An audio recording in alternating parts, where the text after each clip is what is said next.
Hi everyone, welcome to another episode of the Spinners Lounge. This is me, Trudy, and as always with the Spinners Lounge, we've got a special guest who's going to be here talking about their music, their passion for it, their passion for DJing and that kind of stuff. So, as we do with every Spinners Lounge, we always gotta let the guest introduce themselves. And please, could you kindly just let everyone know who you are and what you do? Hi, my name is Dani Mendoza King. I'm a DJ producer known as Key Beats. My styles of music are tech house and techno. Cool. Right. For any sort of the audience watching, we have guests that come from all sorts of different places. Some people have applied, some people featured, but with Danny, he's part of. He's recently signed to Fracture Recordings, and Fracture Recordings is owned by a DJ that previously appeared on the Spinners Lounge, Bosky. So kind of it was always nice, and this would be the second time we've worked with another Fracture Recording artist. And we've done this situation when I first spoke to him, he told me he came from Spain and that kind of stuff. So there's a lot going on. So I thought it'd be interesting to kind of come down and meet him. And it's always nice to always work with artists from Factory Recordings and stuff. Yeah, because I like what Bosky's doing over there. So Danny, with Spinners Lounge, we've got a series of questions that we sort of ask the guest here, and each sort of question is to kind of develop an idea of who you are, the journey you've been on, and obviously where you're going with your music and so forth, right? So, because when we spoke on the phone, there was lots of interesting Yeah, stories, angles to true. your background. So, just for kind of the record, let's take it back, right? So, the first question is youth, yeah. Um, With youth, kind of basically, I just want to find out a little bit more about the family background, where you come from, where you've um, been, and that kind of stuff. So from our conversation yesterday, it was quite interesting. So um, kind of share from us how we end up mm, where we are today, the journey um, you've been on.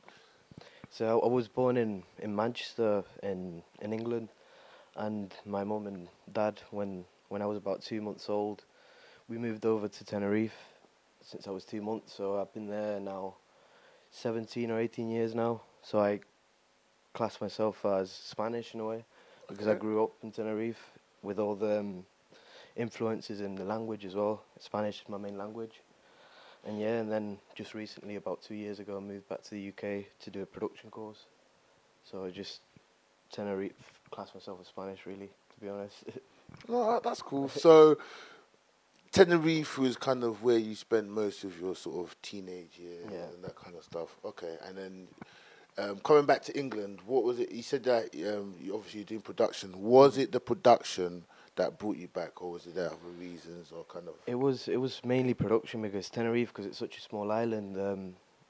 Like the courses are mostly mechanical cars and kind of courses. So so I saw it as a opportunity to just to go to the UK and learn how to produce because I was just a Tenerife DJ. I was just there and I wanted to expand my like fan base all around the world really by producing music and getting released on labels so different people around the world can listen to me and just build my profile up really. So that's kind of the reason why I moved over here. Okay, cool. So in terms of family, is it just you? Well, obviously, I've met your lovely Mm. mum. And is it just you two in the house, or is it you got any It's siblings and stuff? just me and my mum moved over here. My brother did move as well. But my brother moved back to Tenerife and he did his production course and then he moved back because he's got friends over there and family as well. And same as me, my dad's still in Tenerife. So I still go and see him as well and every little bit of holiday that I get, I go and see him. But it's just me and my mum at the moment, yeah. Okay, cool, cool. That's nice. Mm. Right. So you've got this journey in Tenerife, right? So the second question, really, right, is centered around music and how your musical taste developed. So it'd be interesting to know how it Yeah. sort of developed being in Tenerife and Yeah. what kind of sort of access you had to general sort of Mm. music and what you was exposed to. So earliest memories of music, what were they growing up in Tenerife for you? It was when I was a little baby, I suppose, or a little kid. My mum and dad used to play the vinyl, the and the decks. They just used to put. My mum used to put like pop music, kind of salt and pepper, that kind of dance music. And my dad used to play all Latin kinds of music, or like Rubén Blades, all kind of proper like old school Latin kind of music. So I kind of grew up with that and listening to that music. But when I started going to school with meeting friends and like youth, it was hip hop really.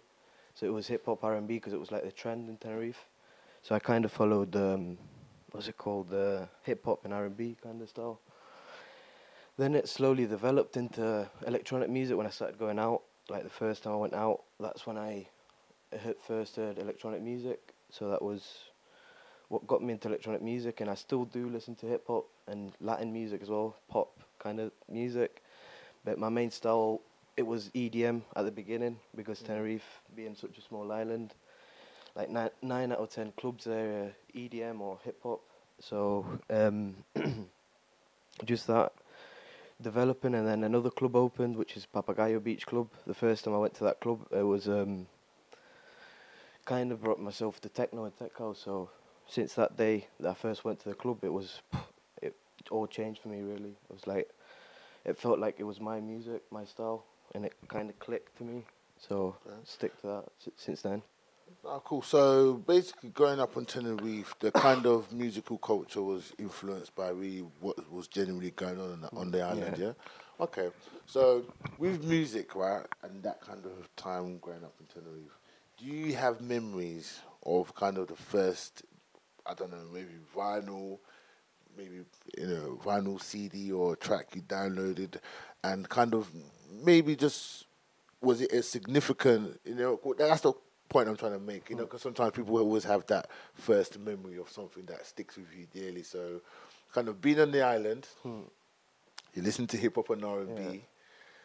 What was the kind of first, you know, music that you bought really, and the kind of why it resonated with you, if you can remember? It's back in the day when I was a kid. It was just that the first kind of taste that I got of music was with the vinyl when my mum used or my dad used to, because they always didn't used to put the radio or nothing. They just used to put vinyl, and my mum used to put the pop, salt and pepper, and that was it. And then slowly building it up to when I was going to school and stuff, it was CDs. So I was buying CDs like because it was all hip hop, 50 Cent, all that kind of thing. So that was kind of the thing that was going on the island at that time. So that was a big thing in Tenerife. It was mainly hip hop, but pop music as well was out there as well. So that was kind of the thing out there. It was Tenerife is mainly because it's so small. Everyone seems to tend to that kind of music. There's not a lot going on. It's all like same, only EDM, hip hop, R&B, and drum and bass. You get drum and bass, but that's up north on the island, which is hardly ever touches the south. But yeah, it's only like there's not a lot of musical like genres out there. It's just little, just a little few of them. There's not a lot. Like when I first came over here, I was amazed of different kinds of drum and bass that there is. Because when I was meeting people, like my mates, they were showing me drum and bass, jungle, all that kind of thing, and loads of different things, and that gave me ideas for my production as well. So that's quite good. So generally, hip hop and R&B were the influence of early music Yeah. growing up on the island in Tenerife, and early music material the book would have been around that Yeah. kind of. Okay, cool. So you mentioned salt and pepper. Let's kind of be a bit specific and right. What particular artists stood out for you in that particular time frame, or what artists were popular in Tenerife that everyone was just like, oh, we like this person, or do you know what I mean? This is, It was when I was a little kid. I've never really followed the artist behind the music. It was more the music. I was just listening to it. Like I wasn't into locking myself to an artist and just listen to him. It was because it was always different tastes with my mum and dad and different. So I never stuck to it, and I never looked up to any one of them. It was just the music at that time when I was little. But I'd say the biggest one that I started following was 50 Cent and like G Unit, the crew thingy. So that was kind of the first thingy that I was following as an artist. So I was following 50 Cent and all that, Snoop Dogg as well at that time. Okay, that's cool. Yeah, 50 Cent, he made a big impact obviously when he did come on the Yeah. scene. You know what I mean? So a lot of people would have gravitated towards him and G Unit. That's fine. Right. The second question, or the third question, really, in this sort of interview now, is centered around the whole your DJing, right? Alright. So we've got you in Tenerife, yeah, Yeah. listening to lots of hip hop and R&B. You like 50 Cent and G Unit. How did we make the transition from that kind of music, those artists, to then taking up DJing and then slowly sort of going in a different direction?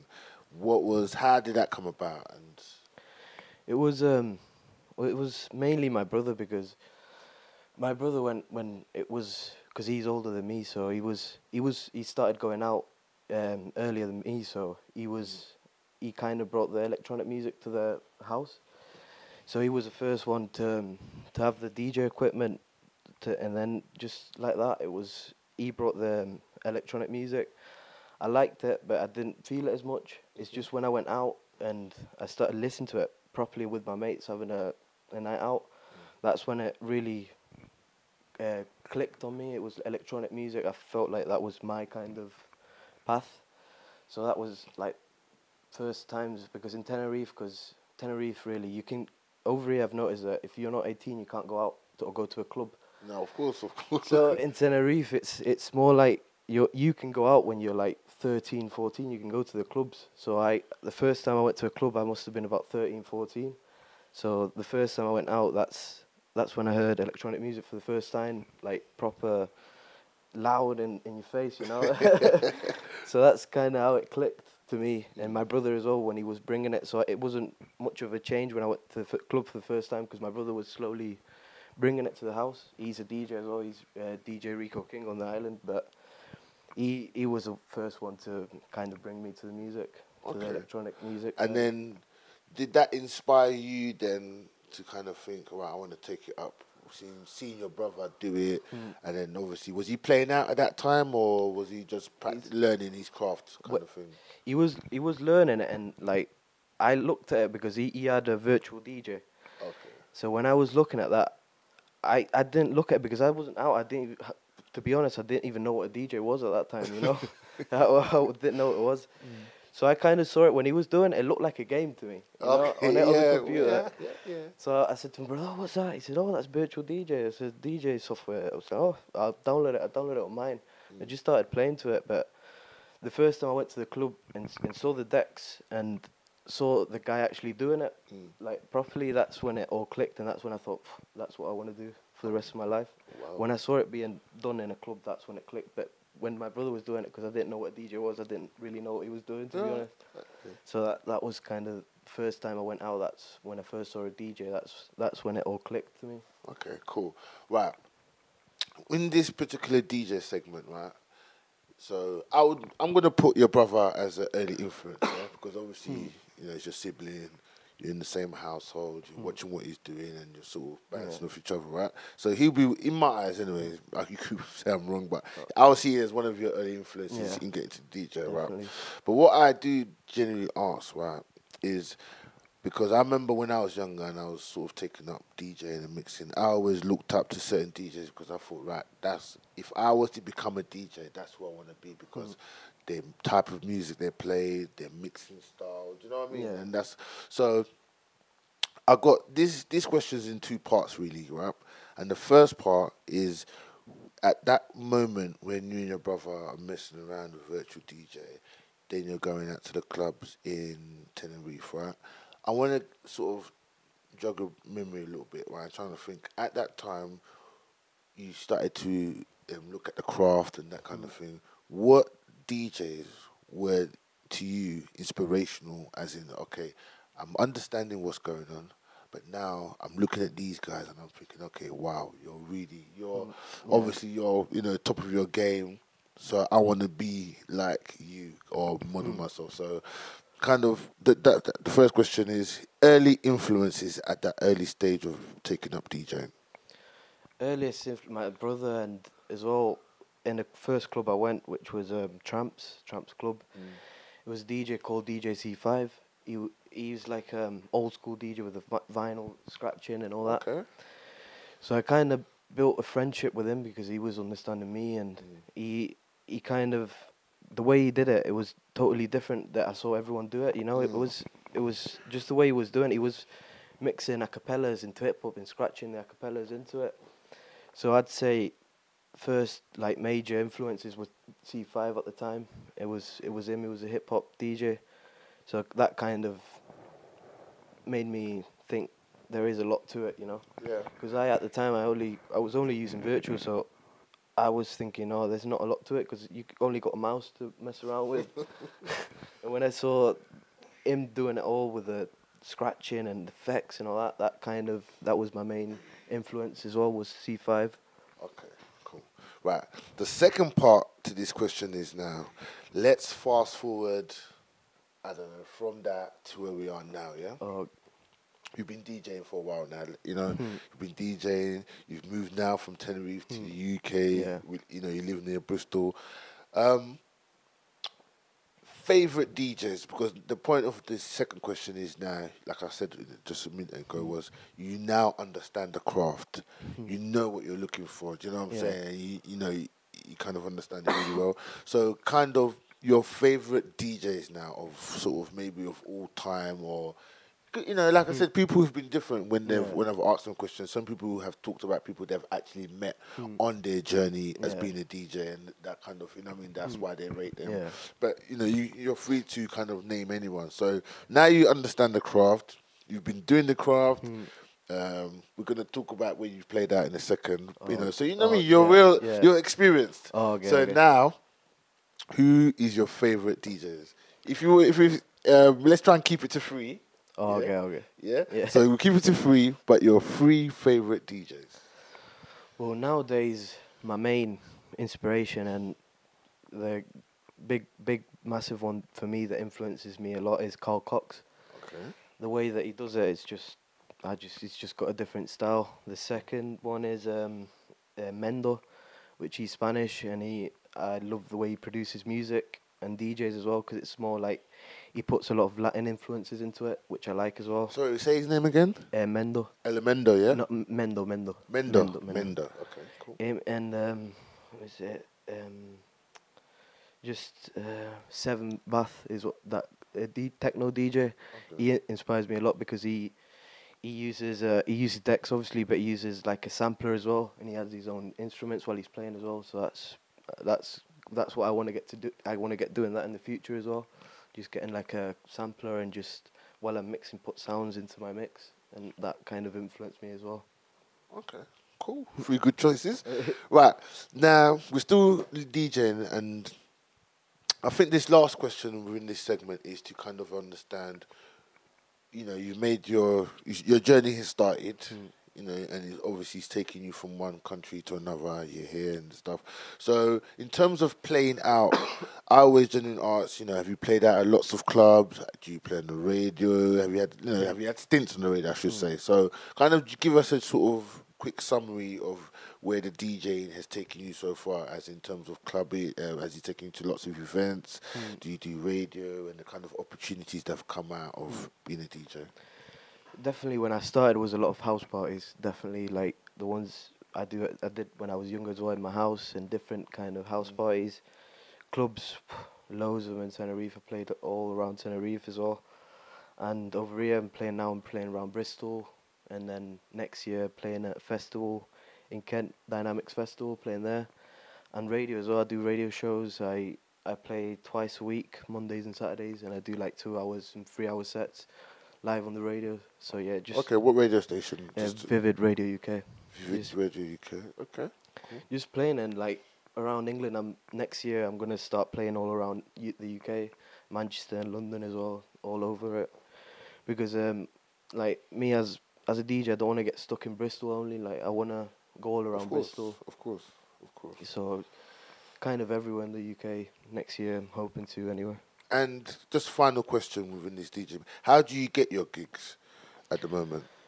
Promoters, like when I first moved over here, it was hard because I didn't know anyone. Because when I was born in Manchester, but moving here, it was different because I really didn't know anyone. So starting going out over here and meeting promoters and doing it basically over here when I started, it was doing it for free because promoters ain't gonna risk it and pay money out to, like, say if I was for example, didn't do it well, then they don't want to spend the money. So Of course. I was just giving trials at the beginning, doing it for free, and now I'm just getting more bookings by the promoters and just finding gigs as well as getting booked as well.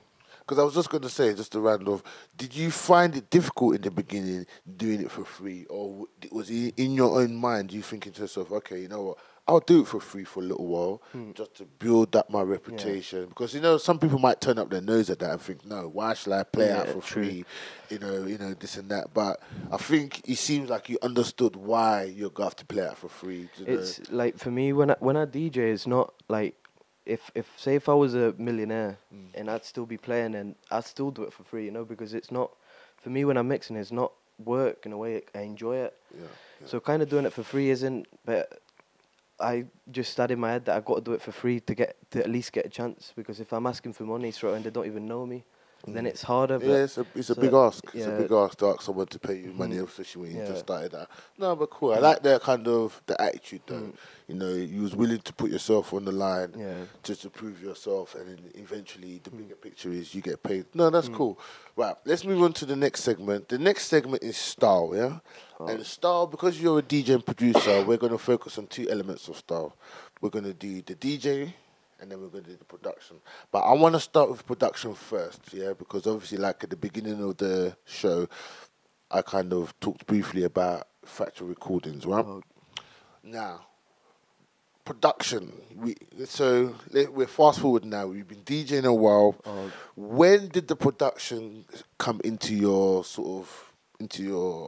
into your thing? Did it come in right at the beginning when you started DJing, or was it later on?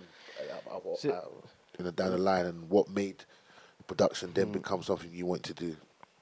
Production for me, it never crossed my head to produce, because I was DJing, and DJing is my passion. I enjoy DJing, but being in Tenerife, I realized that I'm just gonna be a Tenerife DJ, and I didn't want to do that. And I kind of thought in my head, I was like, I got to start producing and being able to reach everyone in a way.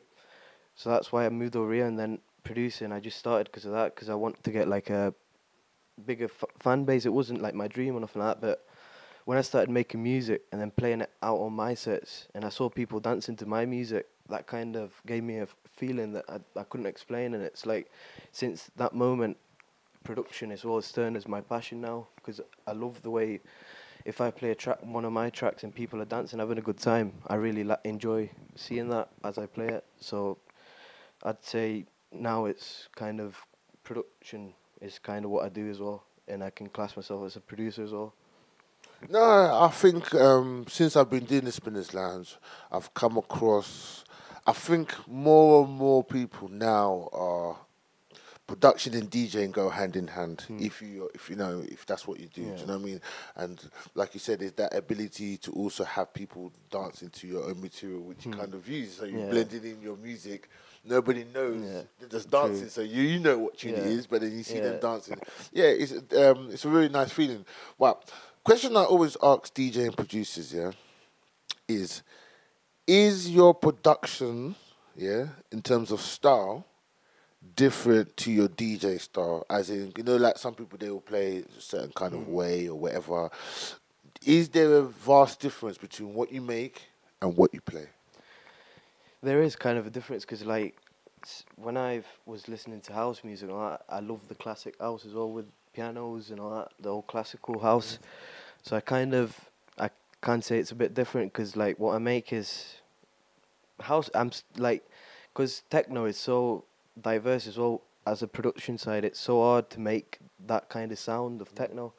So just because I've been doing it for 2 years, and I'm finding it hard to do what I like techno, what I want to do, but house music as well. When I do it, it's not what I play really, because I play tech house and techno, but I enjoy making house, and I do make techno as well. I'm just learning to make techno, so I'm still not at that stage where I can say, yeah, I'm a techno producer.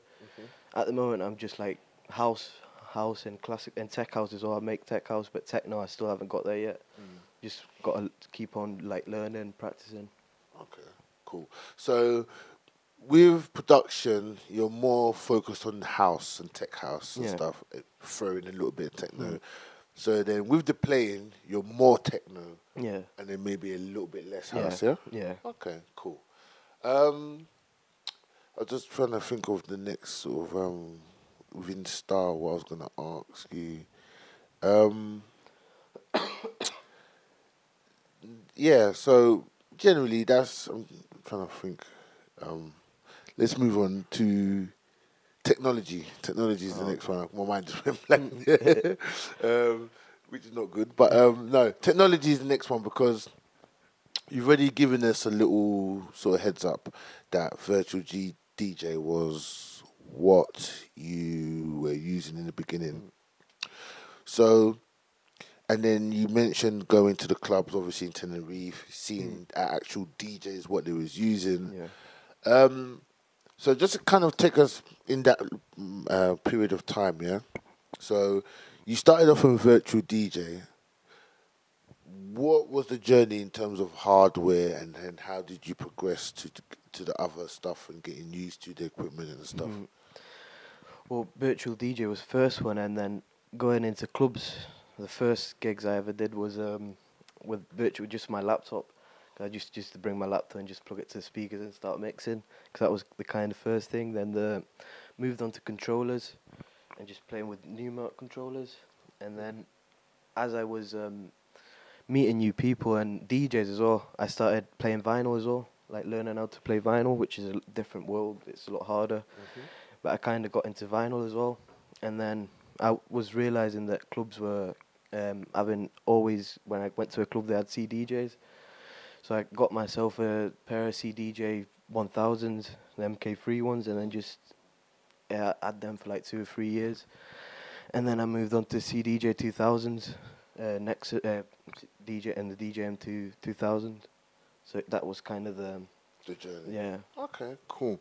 And then just something I maybe we should have asked in DJing is getting material to play out, especially with the DJing side. Where do you normally sort of go and buy or get your material that you play?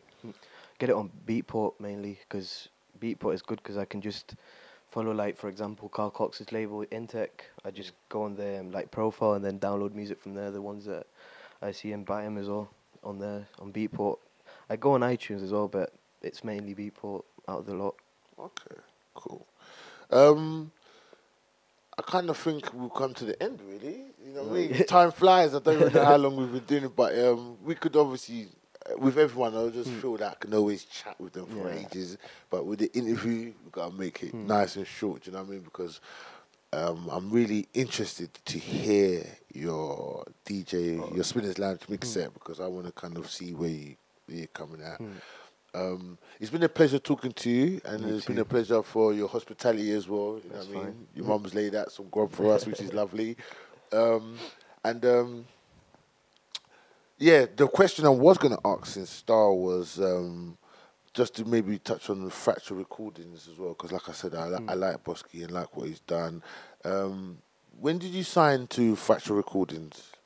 Or Well, what is the deal with Fracture Recordings in oh, general? it's How did it all come about? I saw it on Facebook. Like the label popped up on my Facebook, and I clicked on it, and I saw they did house music, tech house as well. So I emailed them, and then Bosky replied, and he said they really enjoyed it and really liked my style.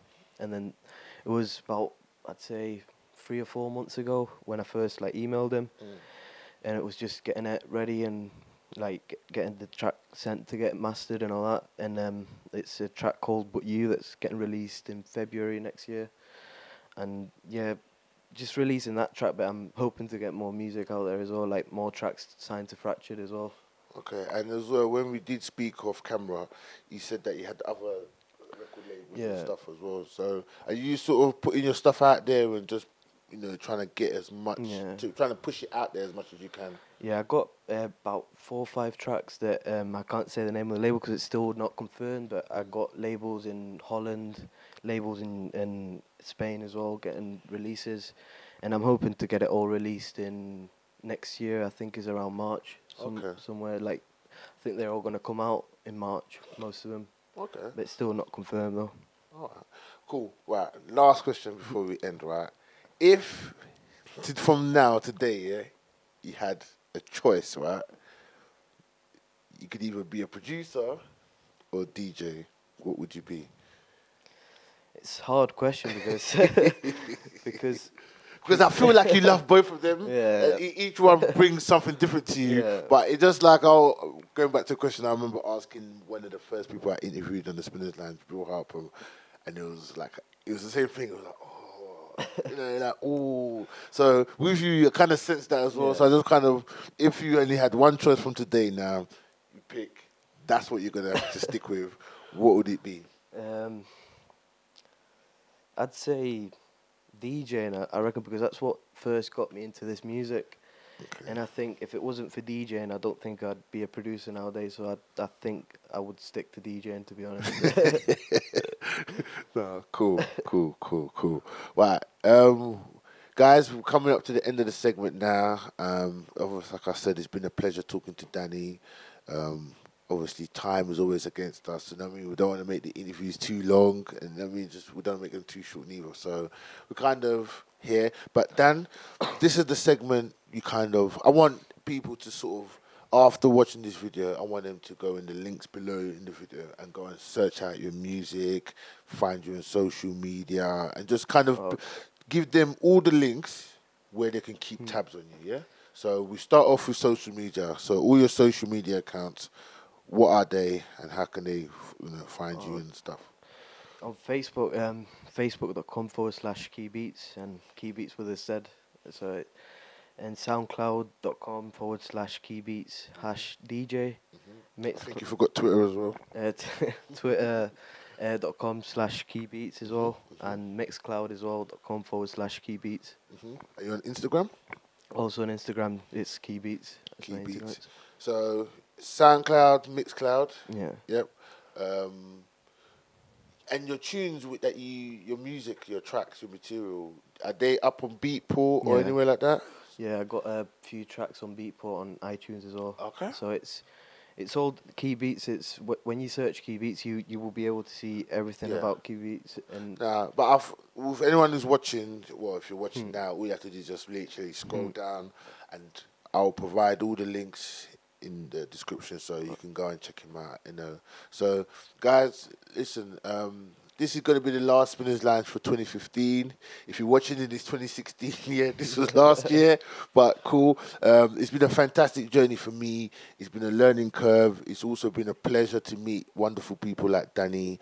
And like I said, he's, the kind of connection that I got to know him was he's now, not hopefully, his material is going to be on Fracture Recordings, and I sincerely wish him and Fracture Recordings and the Bosky, all the best, and then, I wish the track will come, as much success as it can bring.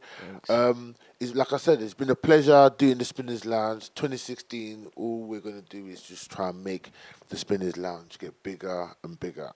Yeah, so if you've watched and you've seen any of the previous episodes and you haven't subscribe now, yeah, because I really need people to subscribe, because again, it just shows you that people are watching, and that motivates me anyway to keep on doing it as well. So please do subscribe.